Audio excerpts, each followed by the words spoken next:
Hey guys, Sammy here again. I'm a strategic psychotherapist and mindset coach, and I'm also trained as a mindfulness practitioner. So today I'm going to be taking you through one of my favorite mindfulness practices called mindfulness of body awareness, or as I call it, tap in. So this is an active mindfulness practice that you can take with you wherever you go. And as I say to my clients, this is your little secret weapon. So it can help you when you're feeling a bit overwhelmed on the bus going to uni or work, you're in social situations with friends or family, or even most importantly, when you're with yourself and those more intense, stronger feelings tend to pop up.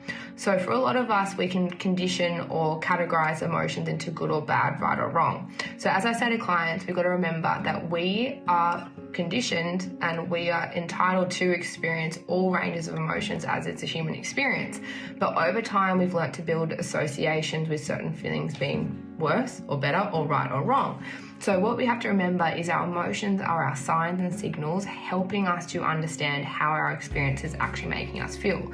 But in order for us to effectively communicate our needs, in order for us to take an effective analysis of our thoughts and feelings, we first have to learn to sit with ourselves and all ranges of experiences and feelings and emotions that pop up.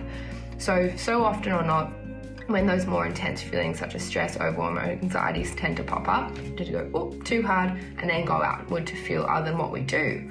So what happens from here is we can tend to avoid certain emotions, which over time tends to lead us to avoid certain experiences that might no longer be so helpful or supportive. So when we learn to sit with, name, and express, firstly with ourselves, all ranges of emotions and feelings, this further on helps us to communicate our needs and reassociate our emotions to neither good or bad or right or wrong, but to just a feeling that I'm feeling or experiencing. So what I'm going to take you through now is you'll have a little further explanation of this process in your post on the bottom. Sorry, that was hard to get out. But what I want you to start with, and you can either do this with your eyes opened or closed, I actually want you to keep your eyes open and just pick a point in the room because you'll be taking this practice with you wherever you go. So first step I want you to start with is to use this if and when those more intense emotions tend to pop up. So the first step that we want to look at is to 1, stop and breathe. Take another one here, breathing in for 4, holding for 3, and out for 4.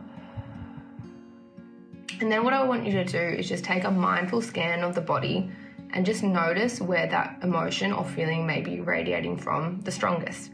So for a lot of people, that could be in the shoulders, the throat, the chest, the gut, neither right or wrong, neither good or bad.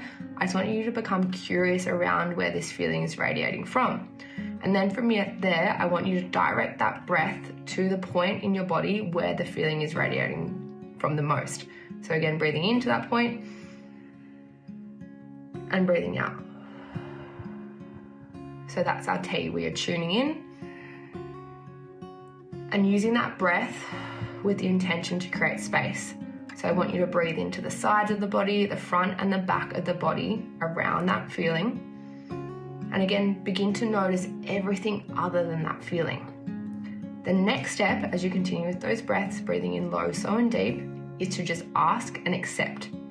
So anytime we say, I am feeling stressed, anxious or overwhelmed, we then become the feeling, and then that usually loops us back into the behavior that we use to manage that feeling.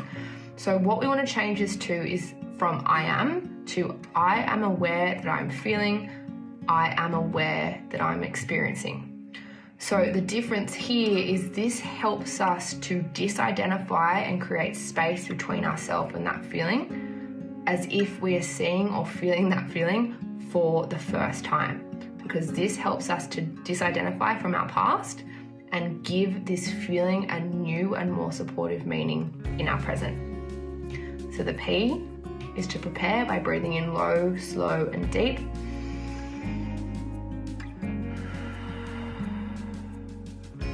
And then from here, we investigate.